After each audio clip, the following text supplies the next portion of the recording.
Good evening, good evening, good evening, believers. How are you doing today? This is Love Coach Dasha coming to you today for the Healing Hour Live. Now, if you've never been with me before, I am here because I myself have gone through the trauma of being betrayed, being cheated on by the person that I love the most, but I figured out how to stay. I wanted to. I know people will try and give you a hard time about that and act like you're wrong for wanting to do so, but I wanted to, and I stayed, and I was able to heal, and I'm able to get into a better, happier, healthier, more trusting relationship now than I had before. So I'm here to tell you that it is true that you can stay and still be happy, not be miserable, not be sad for the rest of your life because it's happened, not stay on that roller coaster of emotion forever and ever. You do not have to do that. You can heal, you can feel better, and you can be with the person that you love. And I am here to help you do that. So if you are here with me and you want to stay, you just want to stay. I mean, no matter what anybody is telling you about it, you just want to do it. This is your person. He's got that soft spot in your heart. If that is the person, go ahead and give me some likes right now. Let me know that you're here with me and you're here for the love. All right? All right. I am glad to have you with me. Come on in. Come on in. Whether you're with me on my Facebook group, Love After Cheating, whether you're here with me on Instagram or on YouTube, I am glad to have you here. Come on in and chat with me about this trauma, about getting past this trauma. That's what we're talking about today, okay?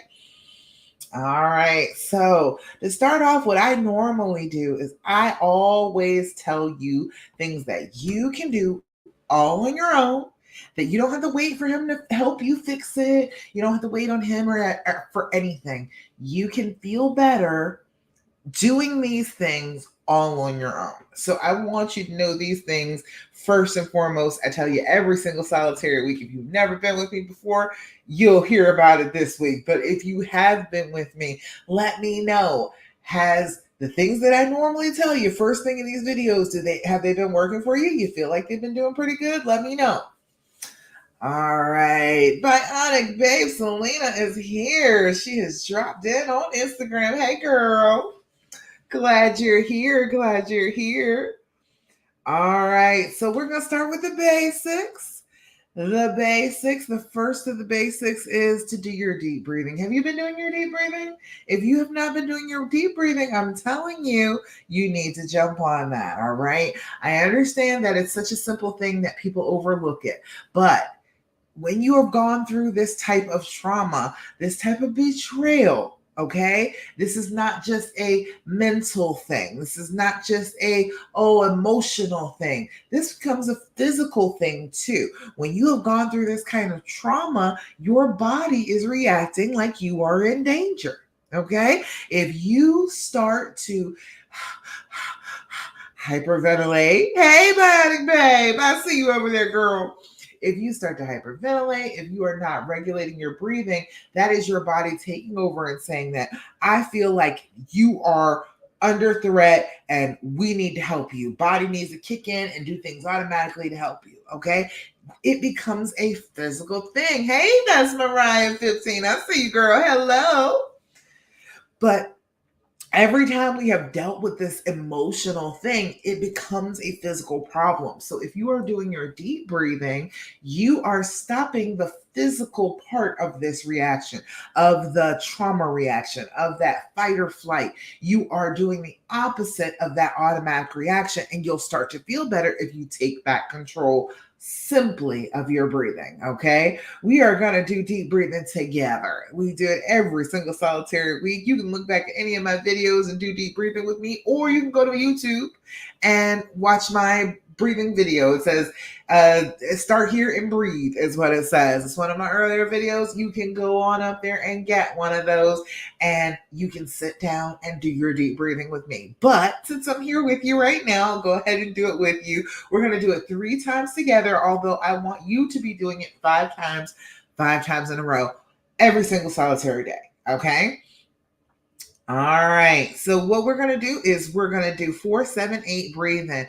Now, what we're doing when we do that is we're emptying out our lungs, getting rid of excess carbon dioxide. So we blow out.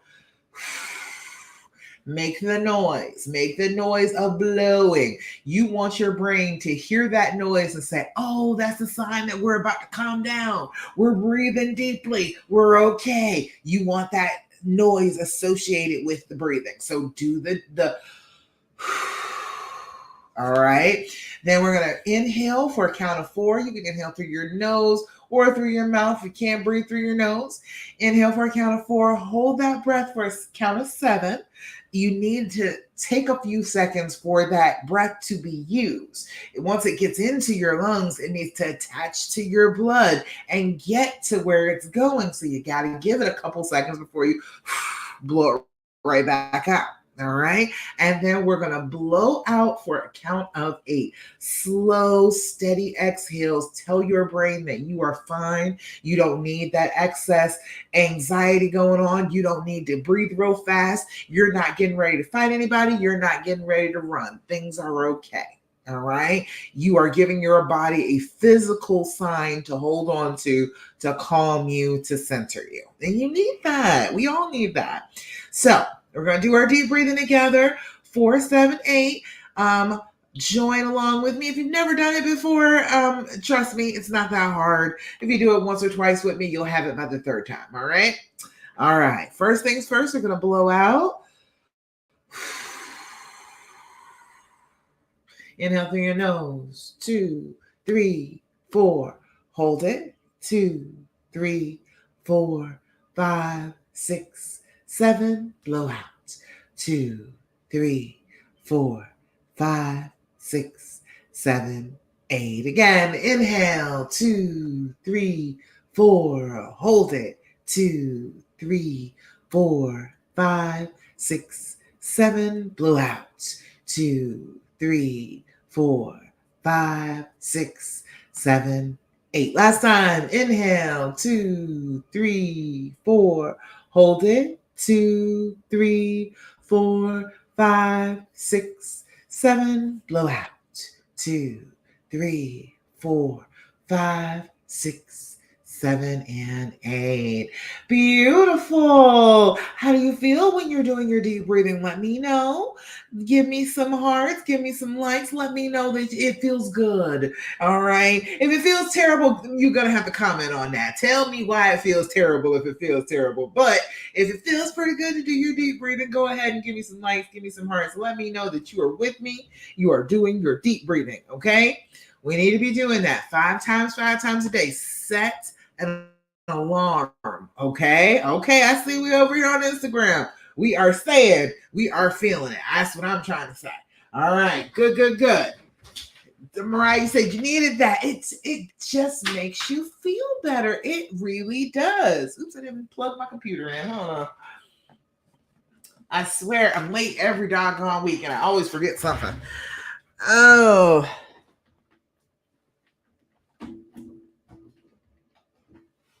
Putzing around and then I knock my light out. Ain't that something? Look at me. Beautiful. All right. There we go. Okay. I'm glad. It feels good, right? All right. Let me see what everybody's saying. Hi. Glad you're here. Hello. Let me see. My computer's got an attitude because I didn't plug it in. There we go. All right, let's see. Where am I? I can't see. You can't see me on Facebook. Y'all can see me on Facebook, right? Okay, there we are. All right. Amanda, right? That was amazing. It is. It calms you right on down. It is the opposite of the breathing that you do when you're freaking out. So if you do the opposite of that breathing, you're going to feel better. It works almost every time. If you're just doing it on a regular basis, it brings that anxiety level from way up here and brings it down every day till it's at a point where you can deal with it. It's not overwhelming anymore. All right. Chelsea, hi. It does feel good after the few days I've been having. Yes. I'm trying to tell you, if you do it every single solitary day, 5 times a day, I'm trying to tell you your days get better. Okay. You start doing the deep breathing. You start reminding your body that you don't need to freak out. If you have been traumatized, and a lot of us have been traumatized several times in our lives, throughout our lives before this happened. So we can kind of default to that automatic traumatized reaction, and it's exhausting. Okay. But if you are doing that 5 times a day, doing your deep breathing, you are always settling your brain back down. You are always telling your brain, no, no, no, no, no, no, no. It is not necessary for us to freak out right now. We can calm right on down. We can have a good day. Things don't have to go badly.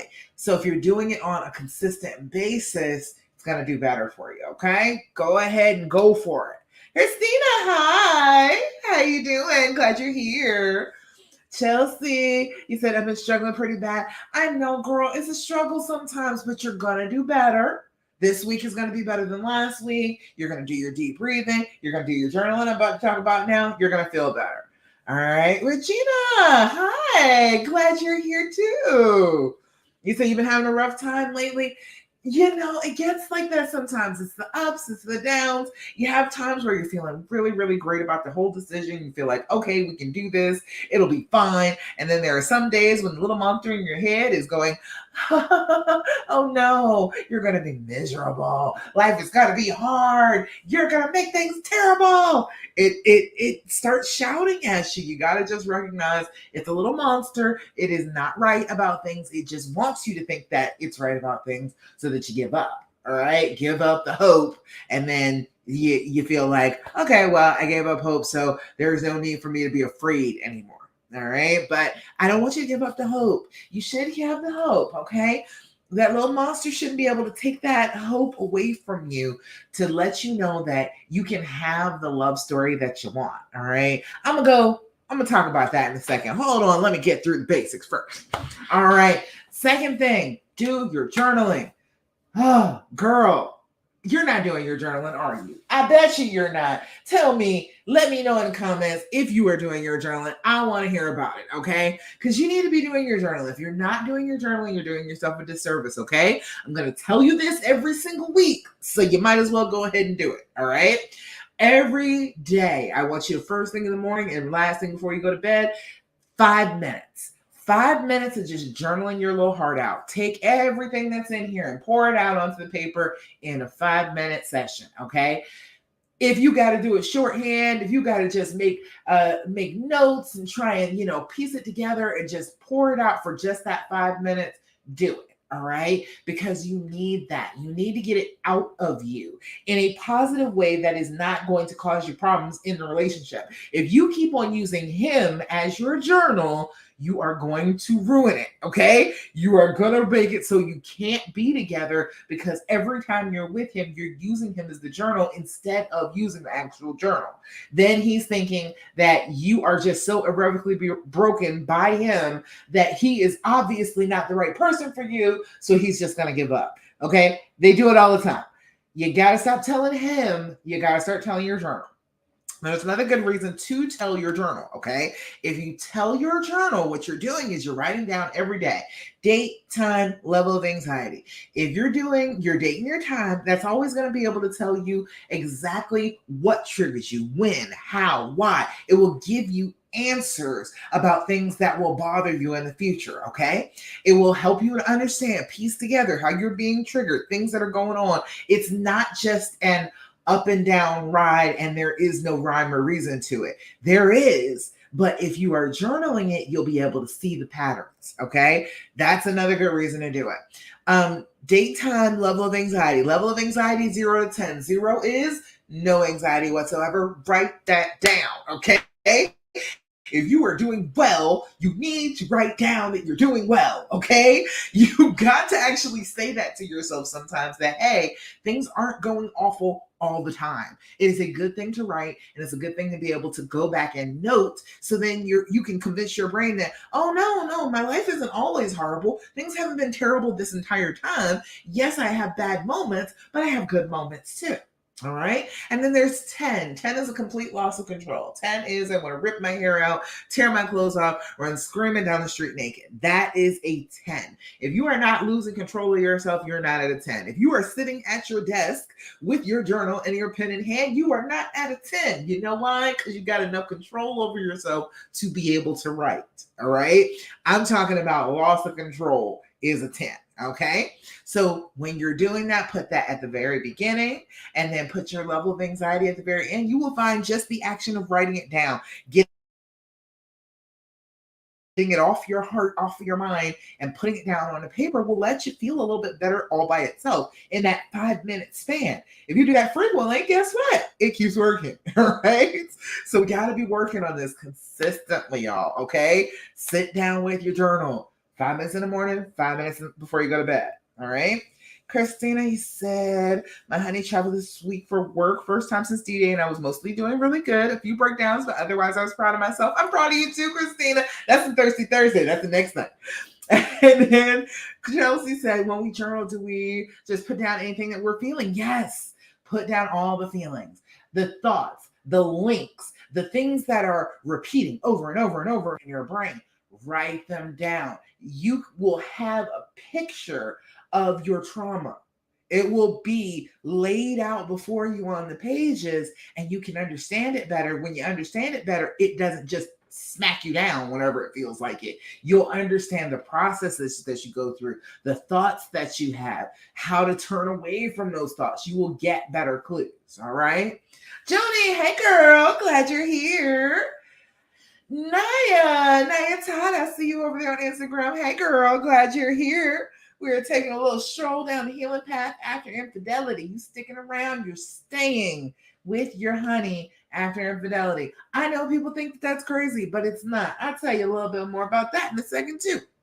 All right, so speaking of good news that Christine just said, we are going to go ahead and do Thirsty Thursday. Now, Thirsty Thursday, this is one of those things that you can do all on your own that you need to be doing on a regular basis that's going to help you heal from this. All right. You need to start thinking about good stuff in your life. You need to practice being grateful. Okay. If you're at the misery and the devastation, okay, you can get to thankful from there. Okay. It is not the huge leap that it is to feeling free and happy and understanding and loving and completely forgiving. It's not that big of a jump. It is just the jump to, hey, I have things in my life that are good and I can acknowledge that they are good. No matter how bad things feel right now, I can still acknowledge these things are good. It is a way of getting around your brain's negativity. That filter comes in when you've been traumatized. It wants to see everything is bad. But if you do a practice of gratefulness at it every single solitary day, think about all the things that you are happy about every day. You prove that part of your brain wrong. You prove that, no, I do not have to be miserable forever. Yes, bad things happen, but good things happen too. All right.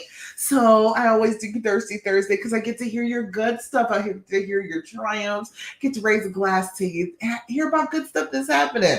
All right. So I am excited. I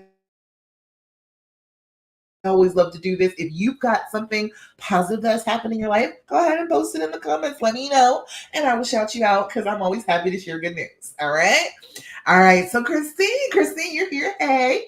Christine said, my love has to travel for work this week. Oh, okay. Same thing. Yeah. It's first time since D-Day. I've had so much anxiety about it. He went above and beyond, making my fears go away. I'm so in love with him, and I'm confident we are going to get through this. It's only been 3 months since finding out. I am also proud of myself for getting out of my head and worked on not script writing.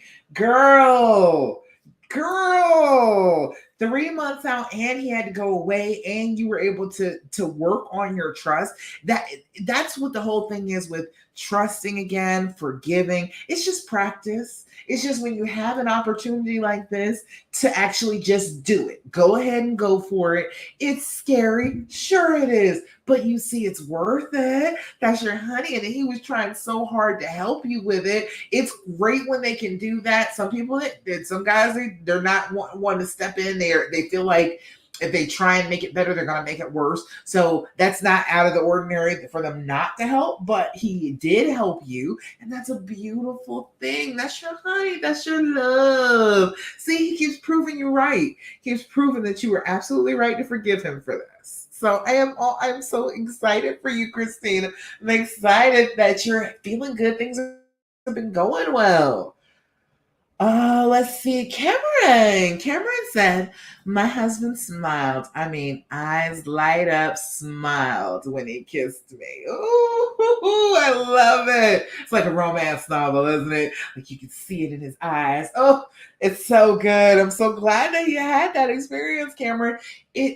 I was saying to one of my clients, I think yesterday, this is the person that you love who loves you. Okay. When things aren't right with them, they're not right. Things don't feel right at all.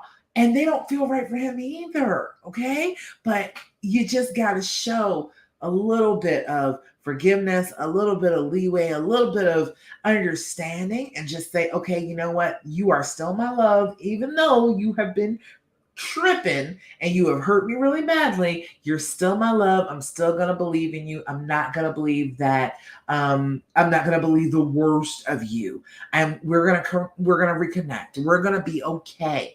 As soon as you do that, he was waiting for that. That's all he wants to know is you are okay. You're gonna be all right. Then we're gonna be all right. That's all he's waiting on. You're a person that he loves. He's a person that you love. Just go ahead and love each other. Right? Let's see, Regina. My partner has been gone for work for 3 months now. And I've been working out to help relieve the stress. And I'm looking damn fine. I know that's right, Regina. I know that's right. Because saying using that energy. Okay. Go ahead and use it to work on the body. And he's agreeing with you. I know that's right. Send them pictures. So look what I did for you. I love it. The good news, great things that you can be grateful for, even though in this time, he's not right there, but you're getting a chance to work on yourself, getting a chance to get yourself all tight and right. And then when he gets back, he's going to be all over you, just like you're going to be all over him. All right, Caitlin. Caitlin said, went out with my friend without you this week and had fun at Dollywood. Oh, cool. I talked to my best friend yesterday. He has been having a hard time sleeping, so I told him he could sleep in my bed anytime he wants to. And this morning he called me his baby for the first time in months. I almost cried hearing him call me that. Oh, yes, that makes sense. It's so good, Caitlin. I'm glad things progress. That's all it is. We gotta just let things progress. Gotta let some of the healing happen. That's all. And you got to go and have some fun and go to Dollywood. So things are going well. I'm excited for you. Good.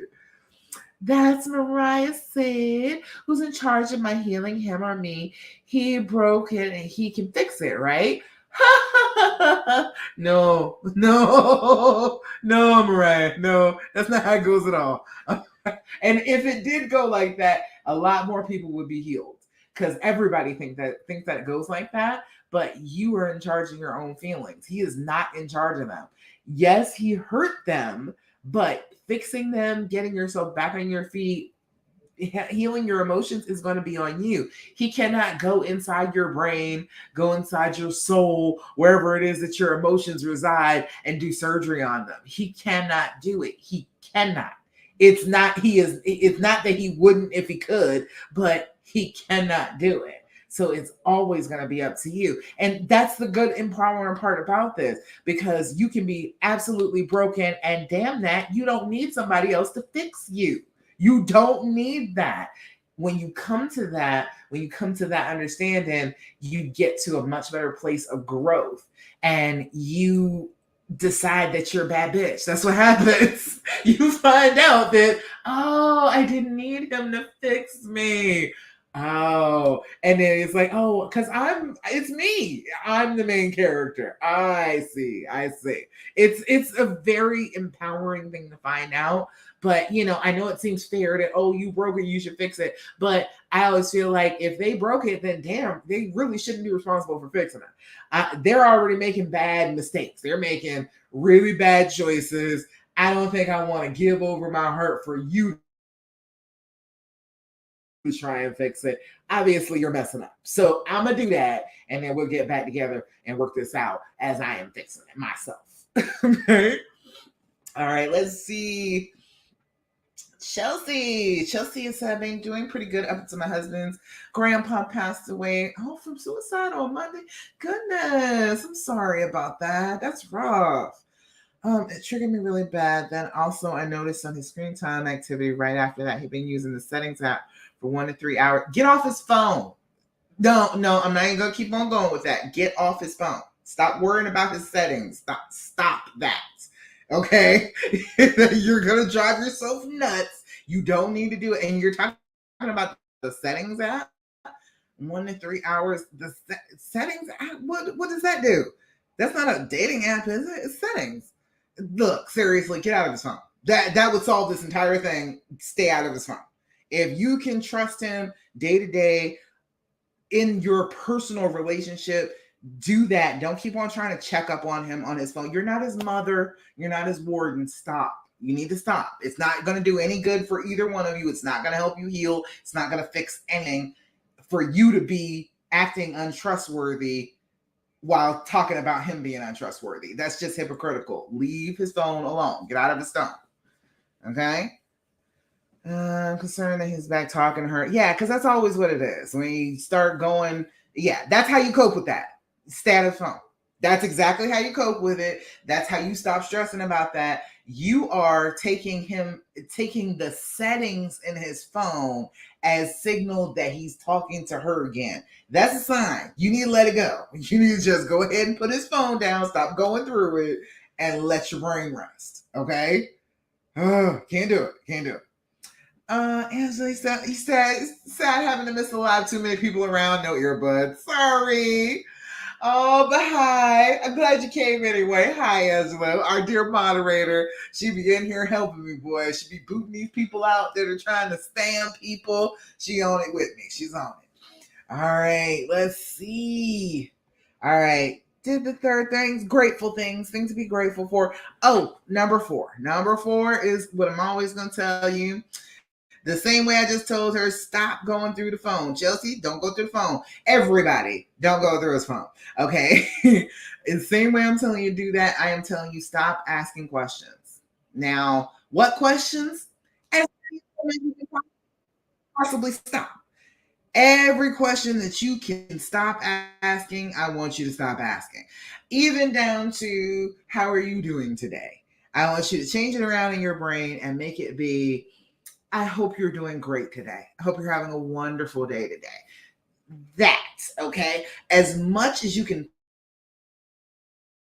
possibly do it, don't ask any questions, all right? It will change the whole tenor of the relationship. Because number 1, all right, he's already wary. He's already looking at you and he knows the second you ask the question, there is going to be a fight behind it. And he's right, okay? Don't fool yourself and try and believe that you're asking these questions innocently. I promise you you're not. That's not the way trauma works. The trauma wants you to ask a whole bunch of questions so you can get a whole bunch of information and then you got ammunition to use against him, okay? That's what your brain is doing when it's dying to know all these answers, when it's telling you, oh, you have to know all of the answers before you can heal. You got to find out the why. You got to dig deep into this.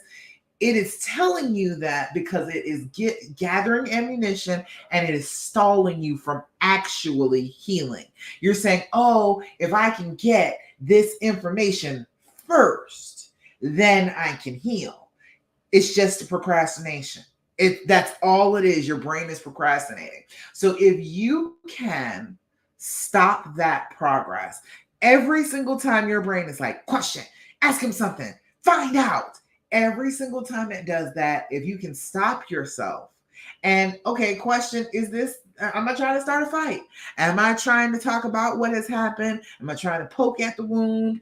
If I am, I'm not going to say anything about it. But if it's something simple like, what time do we pick up the kids today? All right, we pick the kids up at 4:30 today. Do it in a statement instead of a question. It interrupts that pathway in your brain that the trauma is on, slows that down, and it makes it so that you can think through things a little bit better before you say them and start a fight that you didn't intend to start. Okay? That makes sense? Y'all let me know. So, now if you gotta ask some questions. If that part of your brain is itching, because it does, when the trauma wants you to ask questions, okay, it desires that, it wants that information. So instead of that, I want you to grab this game, sit down and play with your honey, okay? This is the THEAND, the and. This is the healing edition.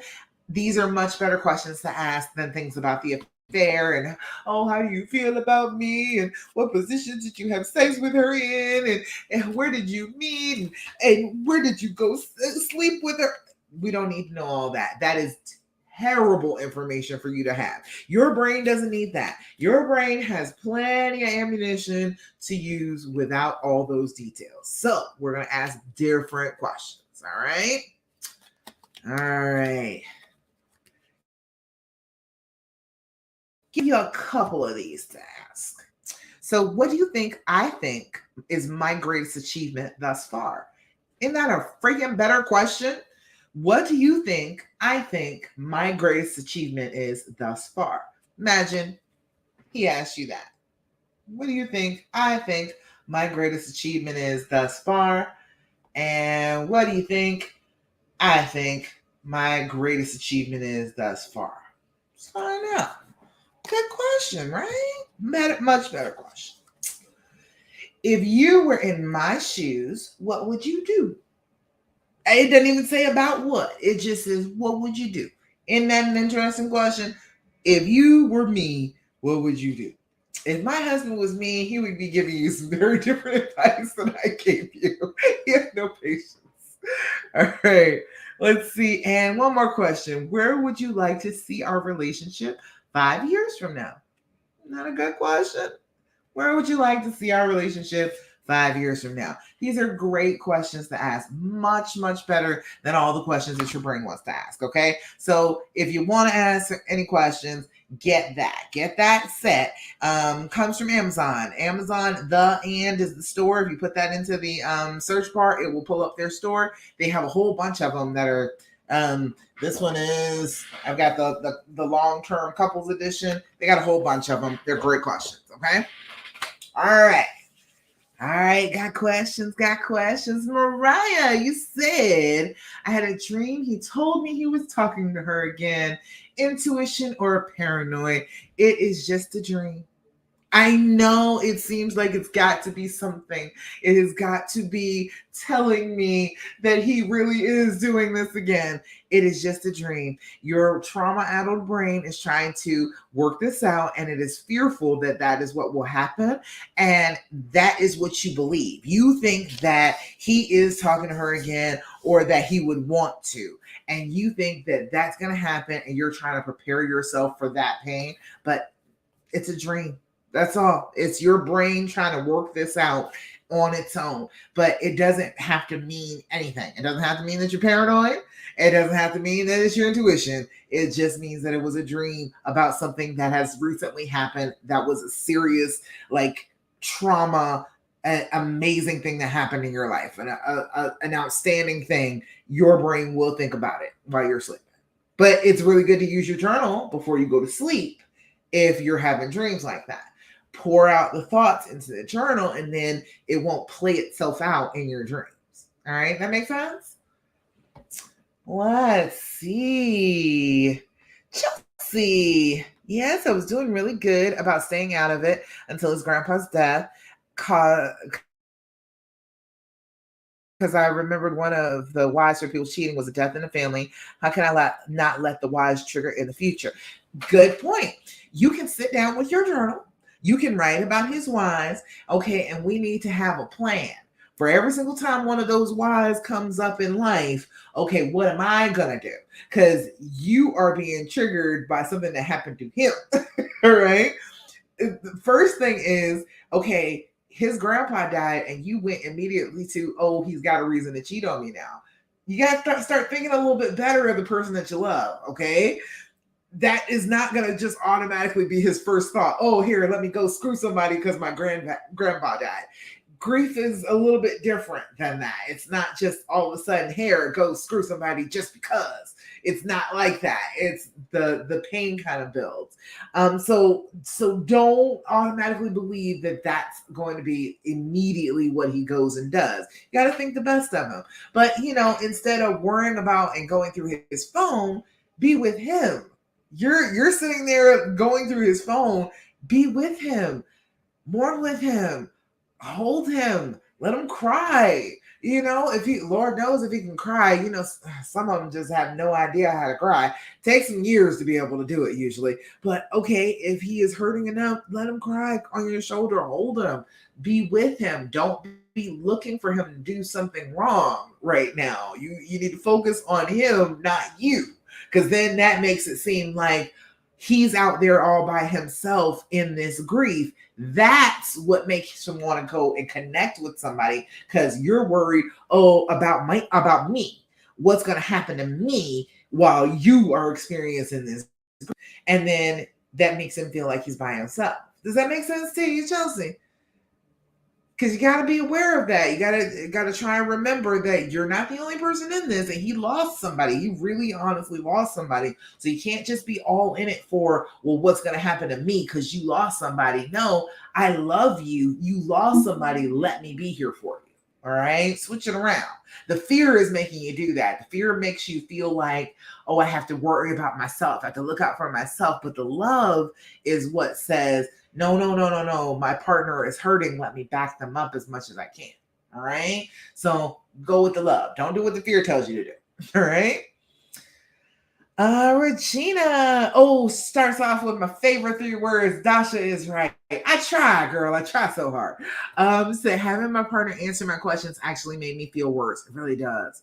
And it's really, really hard to stop the impulse sometimes. But honestly, the info isn't going to help. It'll just bring you down more. It really does. Because all of the questions that your brain wants to ask are things that it is terrified of, that it wants to confirm. So if I confirm that, then I'm right for backing away, for not wanting to be with you, for resisting the urge to heal.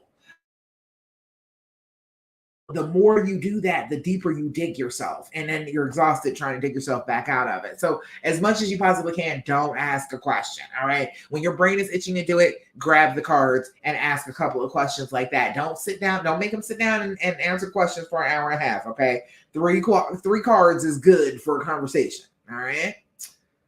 All right. So let me tell you, I know. Oh, wait. Hold on. Wait. Back up. Let me see.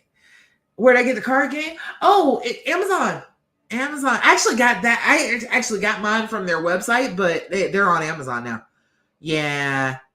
I don't see who said that. I can't see who said that.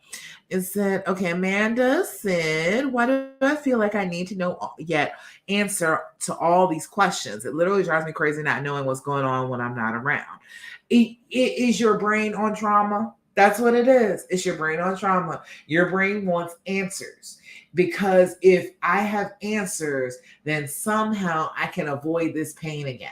Somehow I can do that. And if I keep asking a bunch of questions, I don't actually have to put in the work to heal. That's what it is. It is stopping you from healing. It doesn't want you to heal, because if you heal, then that means that you are just going to grow past this. You are not going to let this make you afraid. You're not going to let this change you and make you into a different person. You're going to grow from this. And your fear gets nervous about that. It's like, but then if you grow, you can get hurt again.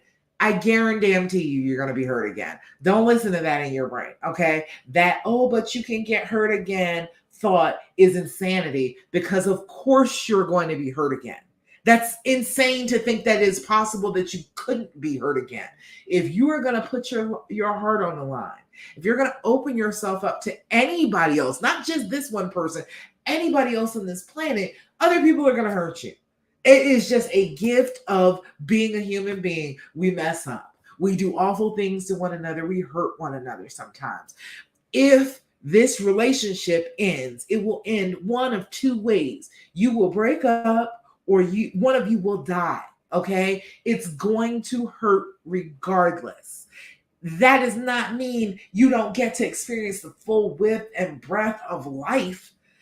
That's insanity. Why would you want to live like that? Your fear wants you to live like that. Your fear wants you to curl up in a little ball and hide in a hole and never grow and never be any more than you are right now, because it could hurt. I promise you it'll hurt. Be looking for the things that make you ache. Okay? Be looking for the things that inspire you to grow, because those are the things that are worth it.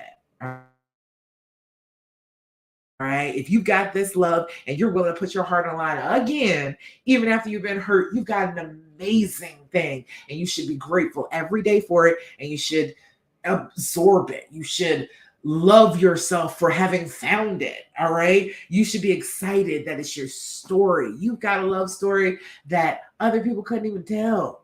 You've got something grander than people will ever experience. You got to just soak it in. Right?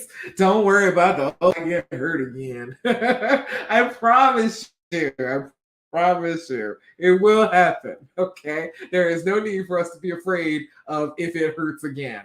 It will hurt again. I promise you it will. But do you want big time love in the meantime? Until it hurts again. All right? In this space until the next hurt. Don't you want love that takes your breath away? Don't you want to be with the person who inspires you, who makes you uncomfortable and makes you want to grow? Soulmates do that. Isn't it amazing that you found such a thing? I don't know. That's the way I think about it. Chelsea said, yes, it does. I am here for him all the time, but he is a military guy and is very shut off to emotions. Yeah. And opening up, even after being together 12 years, his secondary emotion is anger, not crying. Yeah, because that's what all boys are told that they can do. They're told that they're not allowed to cry. They're not allowed to be sad and hurting. They are only allowed to be angry about it. So, but I still know that means he's hurting. But by arguing, he seems to push me away. Don't even argue with him. Don't even argue with him. If you find yourself starting, stop. You don't have to continue to do it. If he starts arguing with you, you start arguing with him. If you are in the same room, if you're in the same state or whatever, you can go ahead and just hug him. Just put your arms around him, love on him a little bit, give 20 seconds of cuddling, and it produces oxytocin, makes both of you feel better. So if you're not together, you just go ahead and change the subject. We're not going to keep arguing.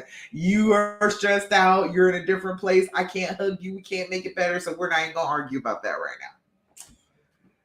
now. Oh, yes, indeed. Okay, good. All that makes sense. So, let me tell you a little bit about my story. So, oh, hey, Mariah, you say you fucked up and asked for details. Now I'm in consistent anger. I know, I did that to myself too. But you can let it go. You just have to practice letting it go. You have to release it. You have to stop your brain from going over and over and over again and the same thing over and over, and just tell it, okay, hey, yes, he was wrong. I shouldn't even ask for all these details. We are not going to sit here and go over all these details, brain. I know you don't want me to be hurt, but this is hurting. So we're going to stop this. And it's just consistently telling yourself that over and over again. All right.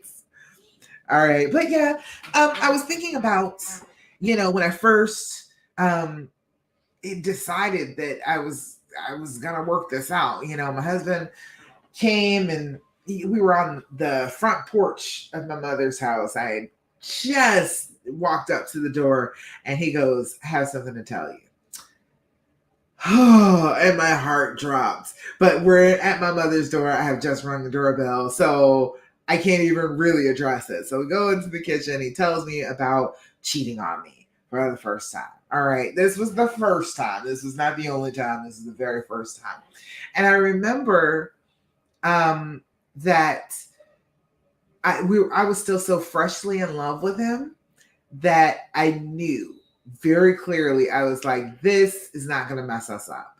I don't care what he has done. He is not ruining this for me. Okay. I believed in my story.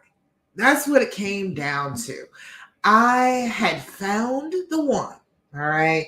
Magical stuff had happened right before I met him. 1 month and 1 day before I met him, I caught the bouquet at my cousin's wedding.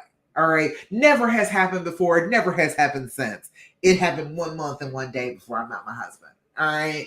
I knew he was the one. All right. I knew that this was my love story. And I knew that this was the plot twist that popped up that was going to make me fight for my story. Okay. And every fairy tale is like that. We all got to fight for our love, don't we? We just got to fight to be happy in the end.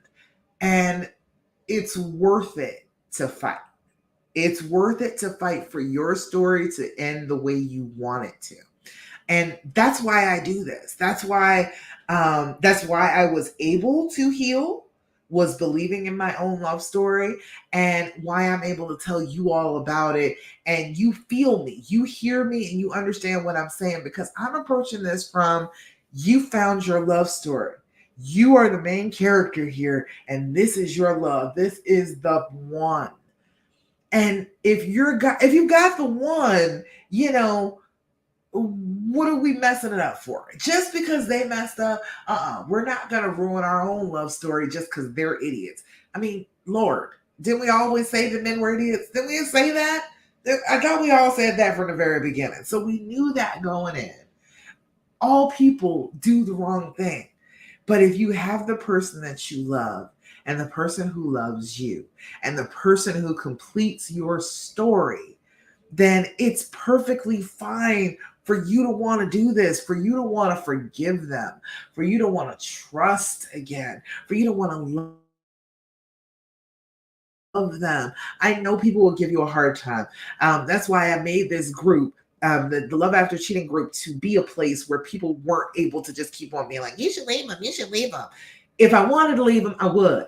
Okay. We are grown ass women. If we wanted to, we would. All right. If that was what we were going for, we could go for it just fine. But it is not out of bounds for us to want to stay and work things out and be with the person that we have this incredible love story with. Okay. So I'm here to tell you, I totally believe in your story.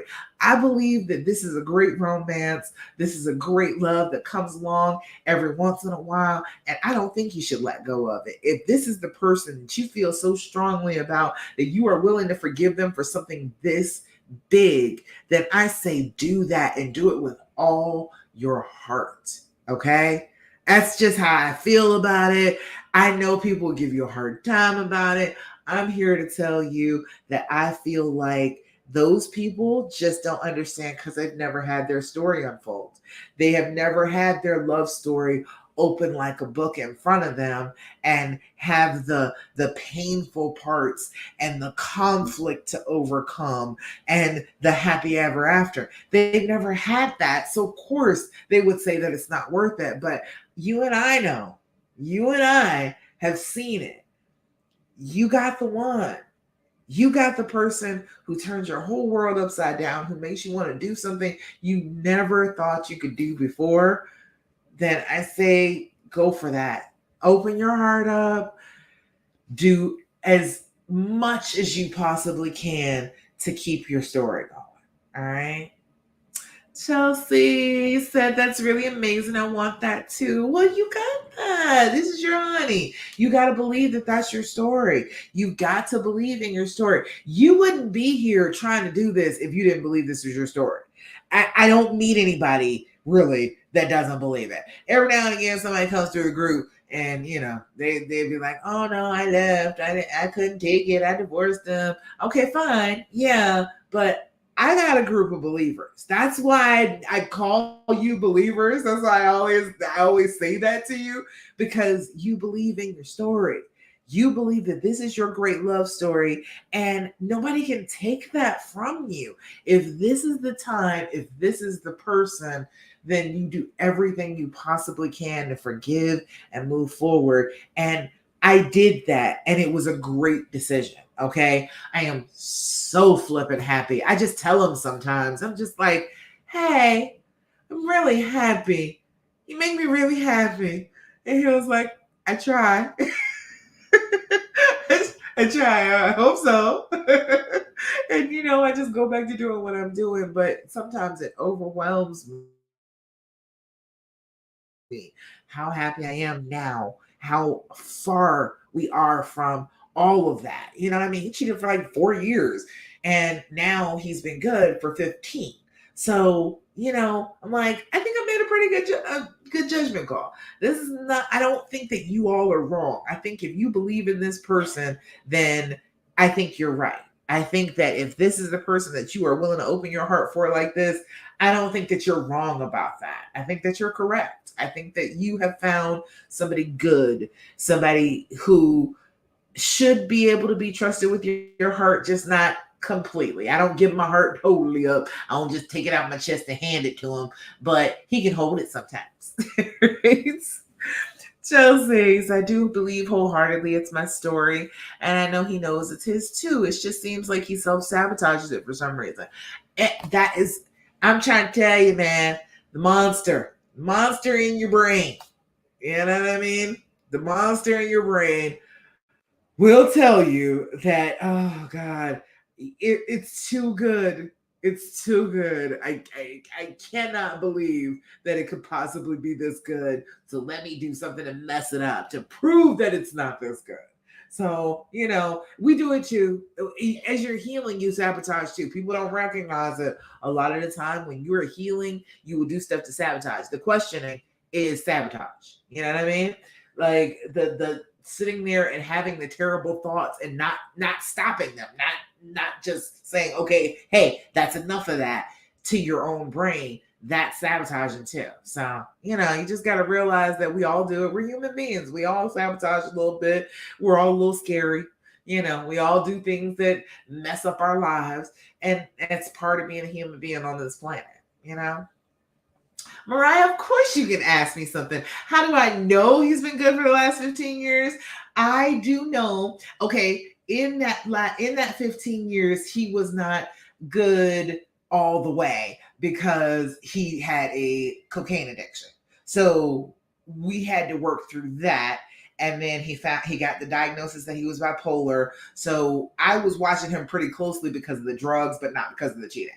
And so once we found out that he had bipolar disorder, then it was the process of getting on medicine and, figuring out emotions for the first time. Like, he had never really, dealt with any emotions. So there was a long period of time where he was super depressed, and I knew he wasn't having any sex with anybody then too. So, it has been a journey since then. There's been things that have gone on that I have been right there alongside him.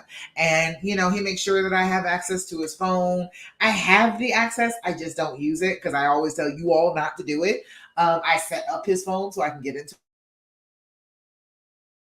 his phone, but I don't go in his phone because I am working on my own healing, staying in that good healed place that I'm trusting. I do not have to sit up and question everything. But I know everywhere he goes, like it's been years that we like the only place he goes is to work, and I drop him off. So like if he's doing something, he's doing it really, really sneakily, and I'm not gonna find out about it because I am not digging that deep. All right. But honestly, like if he is doing something, like it would be a miracle. It really would. So like what if I do let go and forget and forgive and let my guard down, and he uses that to keep doing it? I'm trying to tell you that's not the way it operates. I know that your brain is freaking out and telling you if you forgive him, then that will tell him that it was perfectly all right for him to have done this in the first place, and he's going to feel like he should do it again. I know that's what it seems like, but the actual truth is completely opposite. When you let go and you forgive, you're not going to forget. I, slowly over time you forget, because I've forgotten a lot of like the details, and like I remember certain ones.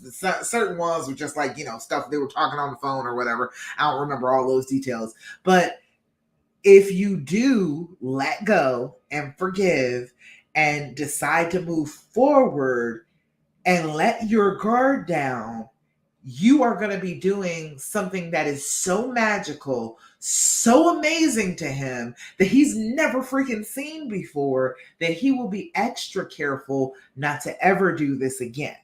Does that make sense to you? I know in our brains, it seems like, oh, I've got to punish him. I've got to make him understand he was so, so wrong so that he doesn't do this again. And I've got to nail that point home. I know that seems like the right thing to do, but it's not the loving thing to do. That is a fearful thing to do. And so if you treat the person that you love with fear, you will only grow fear. If you treat the person you love with love, you grow love. So he's going to be looking at it like, let me not screw this up ever again. Because this wonderful woman has somehow made me actually believe that she forgives me. She might not. She probably doesn't. Probably deep down in her heart, she's ready to kill me. But she is acting like, behaving like she loves me and forgives me anyway, even though I don't deserve it.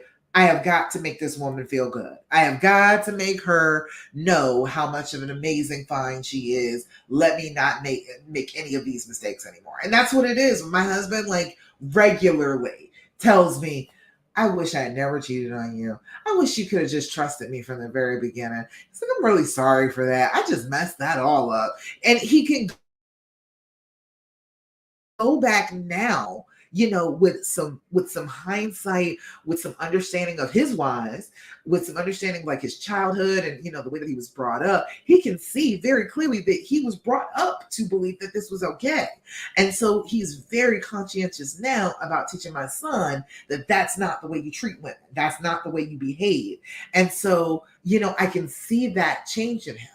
So that only came from me forgiving him, me giving him a hard time for 4 years. Okay, on his back, mad about it, still arguing about it. It just made it happen over and over and over again.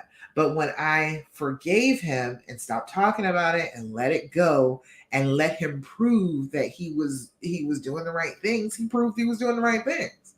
So I know it seems like it will work the opposite way, but it is really the forgiving, the trusting again, the allowing the healing to happen that will convince him that I should never have done this in the first place, and I need to make sure that I never do this again. Does that make sense? Let me know. Chelsea says it seems addiction and cheating can go hand in hand for some reason. Cheating and addiction, it went with the bipolar disorder. His bipolar disorder, hypersexuality, very risky behavior. He loved to gamble. You know what I mean? Like, we went to Atlantic City one time. His mother had a suite up there, and she let us use a suite for my birthday. And I saw very quickly, like, the lights and the dinging and that got him real quick. So yeah, it's the bipolar disorder, like, brings all that together for him. But yes, people do have addiction and do the cheating because it's all pain related. People chase addictions because they're hurting. They did something that was wrong. The addiction, they knew it was wrong. They knew it was hurtful, but it made them feel better for a little while. And so they chased that feeling of feeling better for a little while. And the same exact thing happens with cheating.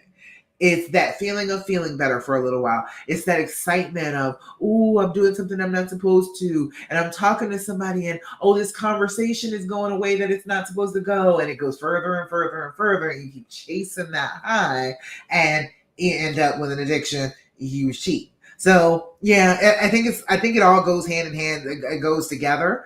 But yeah, for him especially, the bipolar disorder, that's all the symptoms. How did you convince him to get help for his addiction? I didn't. That wasn't me. He has to do that on his own. It's somebody with an addiction has to decide on their own that they are ready to not be in the addiction anymore. So, it took a minute. We had to find out first that PTSD, and then we found out that he had bipolar disorder. And then it was like, it was trying to find a good doctor and good medication that would make it so he didn't feel like a zombie, but he didn't feel like, manic flying off the handle. And then, he wanted to do coke with the medicine. It was a whole thing for a minute. And when he finally understood that he couldn't take the medicine, he couldn't feel better and do drugs at the same time, and he went to jail for a little while. That calmed down the addiction a little bit more.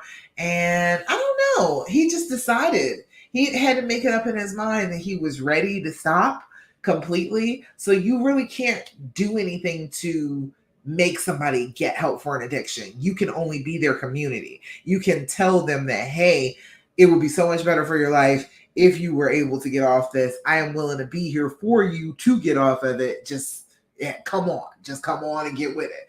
I don't know exactly. Was there a particular point? I think it was understanding that the depression wasn't helped by it. He was thinking that helped, and he was starting to get better sleep, and it found out that getting sleep actually helped the depression more than the coke did. Voila. But he had to figure that out. How did we figure out he was bipolar? I kept making him go to the doctor. I did make him do that. I was able to do that because I was like, dude, seriously, you don't see it, you don't think something is wrong. Like I'm a nurse, and so I'm supposed to know like symptoms. So I didn't know for some years, but it took me a minute, and I was finally like, hey, there is something.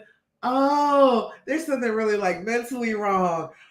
Oh, okay. And then I started making him go to the doctor. So yeah. Rhea, hi. How you doing? Glad you're here. Yeah, figuring out he was bipolar and then having a name for it. Like, because he didn't understand. He didn't know. He didn't have any clue. Because people who are mentally ill do not understand that they're mentally ill. You can't figure that out. How could you know that you're mentally ill? So he finally started like linking things up. He was like, oh, so it wasn't normal that I would stay up all night and stay awake all day. And he would have a certain group of friends that he'd see in the daytime and go to school, and he'd talk to them during the day, and they'd all go home at night, and they think that he's going home and going to bed at night, and he is not. He is going and taking the train to New York, and he's got a whole set of other people that he hangs with all night long because he doesn't need to sleep because he's got bipolar disorder. He was like, so that wasn't normal. No, babe, that wasn't normal. But he didn't know because that's just the way he lived his entire life. So, there are a lot of people who are sick. There are a lot of men who have depression that have no idea that they have depression. A lot of men will continue to like go to work. They'll be miserable doing it. You can tell that they're miserable. They don't want to have sex. Like they're getting round around their middle. They're just angry when they come home. It's a lot of things that will let you know that they really are depressed, but they feel like they have to continue to work. They have to continue to do what they need to do to support their family, do what they need to do. And so they don't get any help for it. And so they feel like, oh, well, somebody's gonna, as bad as they feel, a lot of the time they feel like they're gonna just be committed, or they're gonna be drugged out of their minds because they feel like, I feel so bad, then that must mean that I really am that bad off. And so if I go to the hospital, I'm gonna be stuck in the hospital. A lot of men are like that. So a lot of men have depression and don't realize that they have depression at all. But yeah, the bipolar disorder, we figured out the PTSD first. And then there was another nurse practitioner that we saw maybe about a year and a half later, maybe a year and a half later, who was like, oh, he's got bipolar disorder. Like almost as soon as we walked in the door, she was like, oh yeah, I know exactly what this is. He's got bipolar disorder. Yes, he does have PTSD. However, he's got bipolar disorder. Oh, finally putting a name to it, my husband was able to recognize that it was a thing, that there was something actually going on with him, and that he could start to do something about it. Once he started doing something about it, it's like he just kept on progressing. He kept on getting better about it. He found out that he can't drink 3 or 4 coffees in a day anymore. He can only do one coffee in the morning, maybe one in the evening. Maybe he can do one more. He knows that he can't do cocaine because then that sends him flying off manic, and then he's gonna do crazy risky stuff. So like he started just basically figuring out what symptoms he was having and taking out the things that didn't work.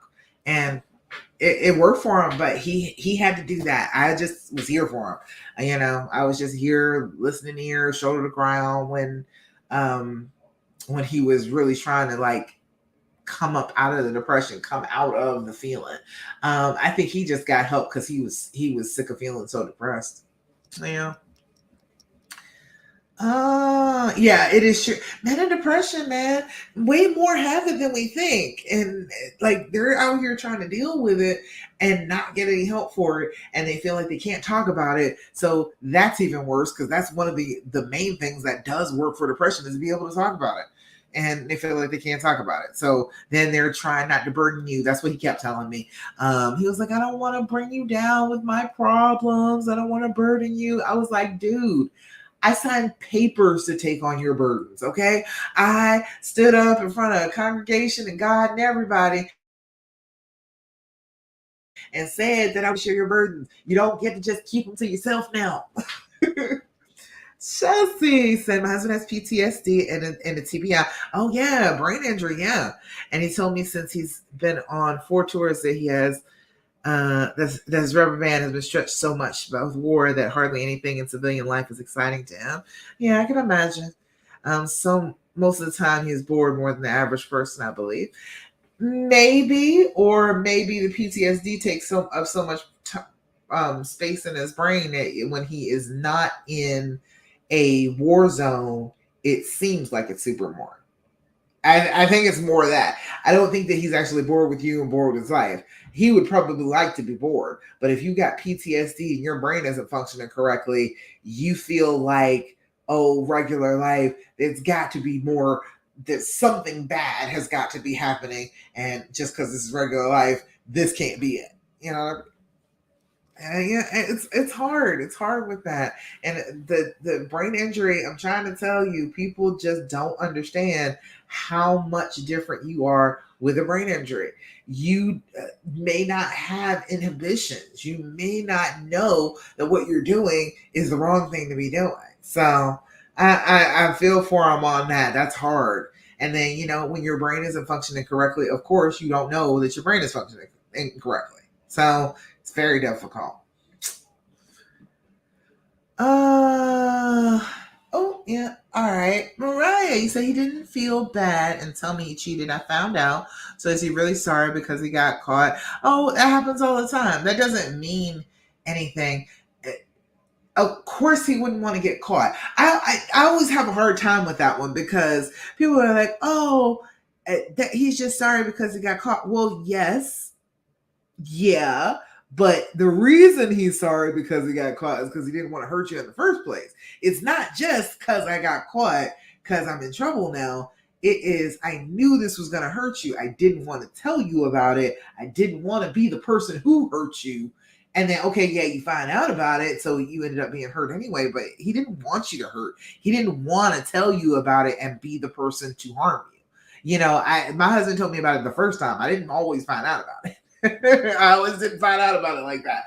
I would find out through snooping because of that first time. Then that made me start looking, and then yeah, it just was the wrong way to go. All that looking and searching and going through his stuff, it was the wrong direction. If I had just come back the other direction, it would have worked out a lot faster. So that doesn't mean that he doesn't feel bad. That doesn't mean that he's not really sorry. It's just the way that it unfolded. That's all. It's just the way that it happened. The person who loves you is going to be upset that you know that they are just a cheating bastard. They're going to be upset about that. They're not going to be happy that you know that. They don't want you to know that. They don't want you to see them like that. So just because he didn't tell you doesn't mean that he's not really sorry that he did it and not really sorry that you're hurt by it, you know? Let's see. Oh, yes. Chelsea said that makes a lot of sense. It's a frontal lobe brain injury. Oh, yeah. He does know things are wrong, but I think he can compartmentalize things so easily. It's like your brain is so fragile. And if you damage like one part of it, now your brain's got to try and make new pathways, got to try and get access memories in a different way. It's hard when your brain is affected like that. So that's why I try, that's why I think through sickness and the health is part of the vows, because you can't help if you get sick. I've been a nurse for 22 years, and you can't help if you get sick. You can't help if you have a brain injury.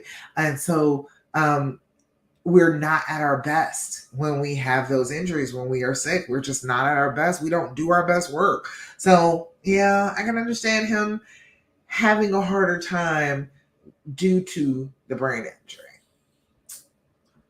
Let's see. Anybody got any questions, comments, thoughts, complaints? I feel like I've been talking a whole bunch. Let me make sure we didn't have questions on the post. Wednesday's a post in the group. Let you post whatever questions you would like to ask me. Let me see if we got any of those. I didn't see any earlier.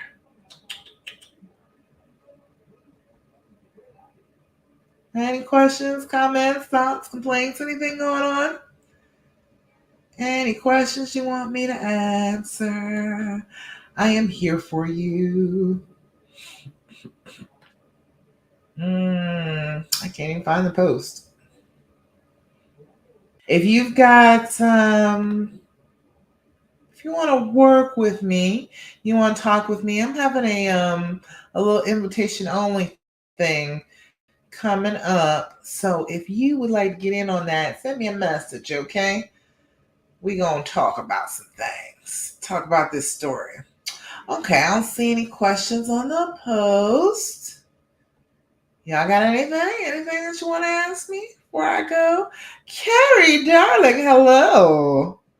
Hello. Chelsea said yes, and frontal lobe is impulse control, etc. So do take that into account. Yeah. And it's hard. It's so hard when your brain is damaged, man. Like, how are you supposed to do anything about that? Yeah, and, you can have the people that you love, try and help you out, try and make sure that you don't do anything stupid, but that's still kind of a burden, and then they feel bad. Carrie, you got any questions for me today? Let me know. Coming up on the end of the Healing Hour live here. Any questions about recovering and reconciling that I can answer for you? All right. Well, while you're posting that, let me tell you this real quick. This is the last thing that I always tell you every single time we get together.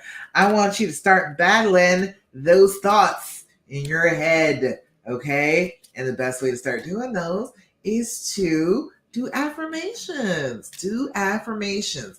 Sit down with yourself and tell yourself a message about yourself that is positive, that is good, that is happy. All right.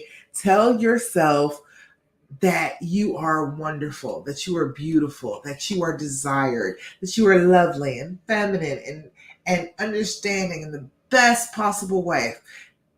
Yeah, do that. All right. Carrie said, how do I let my ex go? Not my specialty, Carrie. Letting go of people is not the thing that I do. Is because he cheated? Is that what it is? Are you still with him now? Let me know. You're like, how to let him go? Are you still with him? You're calling him your ex, but are you still with him? And if that is the case, then why is it that you want to let go? Why is it that you want to? Let me know. You just feel like he's just not the right person for you, or is it because he hurt you? Let me know. Oh, yeah. Hey, Caroline. That's all right, girl. We've been chatting. You got any questions? Let me know. But yeah, Carrie, let me know. Let me know. You want to let him go? You don't want to be with him anymore? You don't feel like he is just the right person for you? If he's not the right person, I am all for letting go of who you don't want to be with. If he's not the Prince Charming of your story, if he is not the person that you really want to spend your entire life with, you can go ahead and let it go. But if it's only because, okay, he hurt me, but he's still that person for me, you don't have to let go. You don't have to do that. Just because they hurt you doesn't mean that your relationship is automatically over. You can work things out. You can get back together. You can start to heal up. You can be a little understanding, a little vulnerable, a little open, a little loving, and you can let it go. You say you've been married to him for 40 years. Girl, you ain't no ex. You ain't going been here for 40 years. You ain't going nowhere, girl. I know doggone well. That's your honey. If you've been with him for 40 years, he's the one. Okay. You can just forgive him. Is this something that he's been doing a whole bunch, or is it just that you just finding out about it? What is going on here? Because you've been with him for 40 years. You have thought all of this time that he was the one. I know he hurt you, but that doesn't mean that you have to give up your whole relationship just because he's an idiot. I mean, yeah, everybody's an idiot sometimes. No. Caroline, you got anything?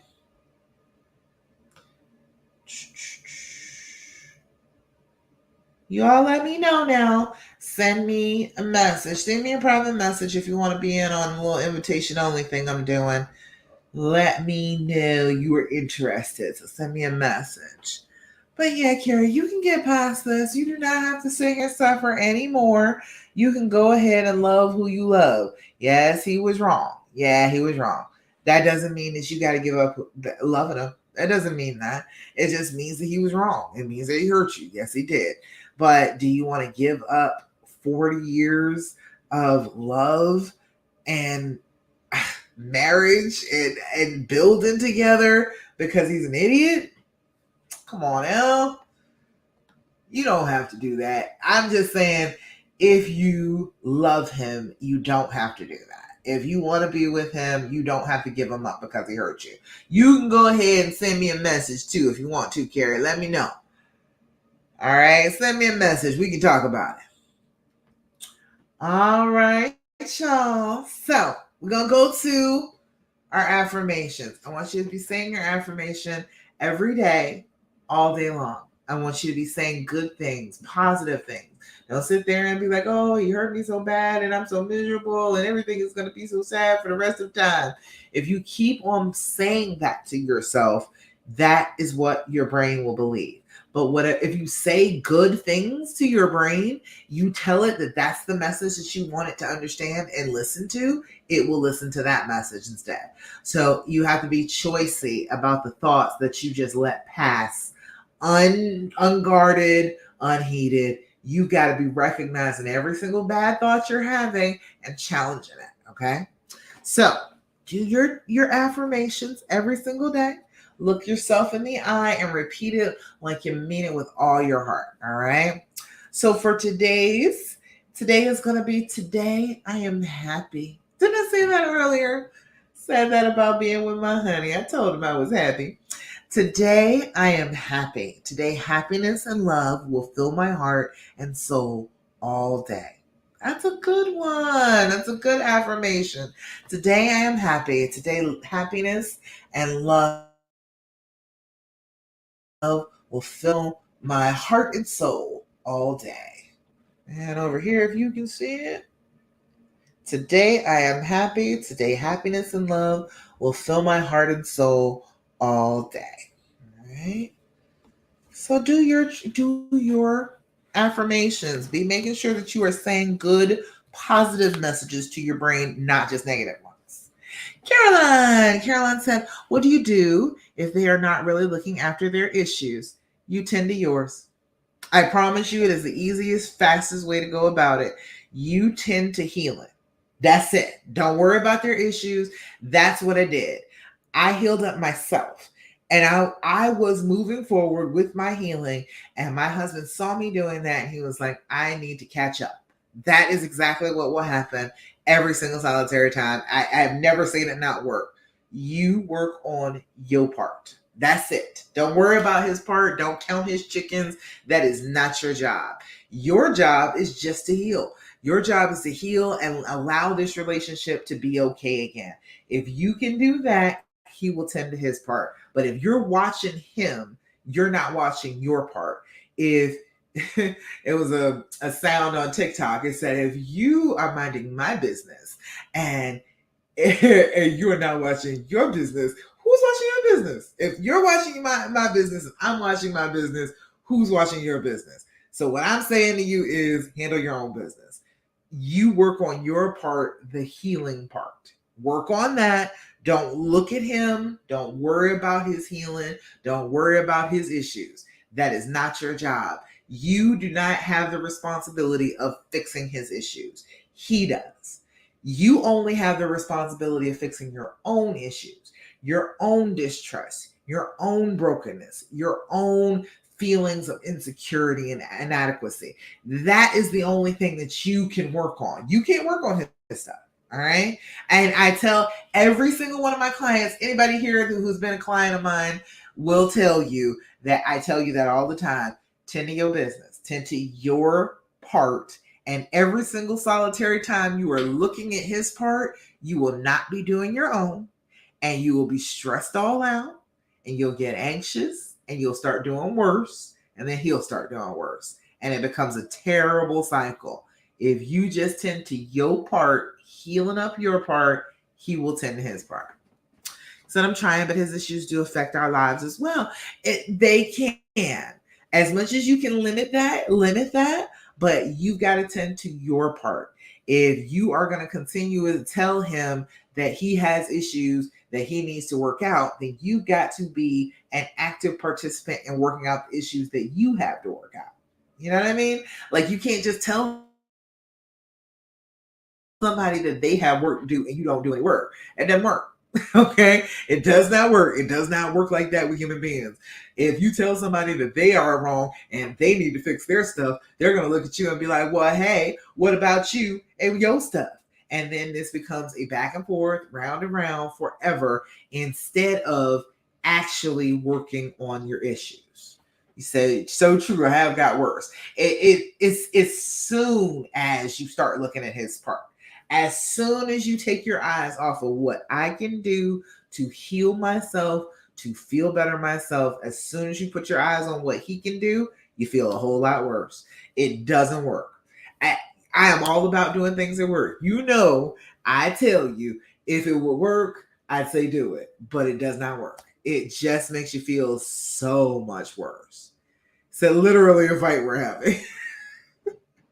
I'm good at this, girl. I know this stuff. That's exactly how it works. You just keep going back and forth, back and forth. Well, what about you? What about you? You're not doing. And then nobody is doing. All right. So you got to take that fight away and understand, okay, then I was not doing. I will be doing. I'm going to be over here doing. And because I love you, I'm going to go ahead and be over here doing. I'm going to expect you to go ahead and be over here doing on your own. Right? That makes sense. I promise you, as soon as you start taking your eyes off of your issues, taking care of your problems, as soon as you take your eyes off of that and start looking at his issues, everything starts blowing up. We start having arguments. Everything is so sad because we're not tending to our own business. I'm a big proponent of that. I'm trying to tell you. He said having lots of difficulty communicating at the moment. Yeah, because you're looking at his part. You're trying to control his part. Don't control his part. You control your part. You love on him. You go ahead and let this go. You work on your healing. You work on not trying to bring this up all the time. You got to work on your part. That's all. All right. All right. I think that's about it. everybody that was here with me this evening, y'all go ahead and message me. I want you to come to the little invitation only thing I'm doing. Send me a message and I will talk to you about it because it's coming up. And I want y'all there. I want to give you some more clues about how to make this love story the best it could be. Okay. Alrighty, y'all. I think that's about it. So, what do I normally tell you? Don't do what the fear tells you to do this week. Do what the love would want. The complete opposite of what that strong feeling is in your gut. You're like, yes, I'm going to do the thing. Don't, okay? It's just your fear trying to mess with you. It's going to make you go down the wrong path. Do the exact opposite of what that feeling tells you to do. All right? I love you. And I'm so proud of you for everything that you're doing, for actually trying to work this out, for taking control of your story, for loving who you love. I'm proud of you, okay? All right, y'all. That's about it. I will see you again next week, 8 p.m. Eastern Standard Time for the Healing Hour or hour and a half live. I will talk to you again next week. Bye. Bye, Instagram. And bye over here on Facebook and YouTube.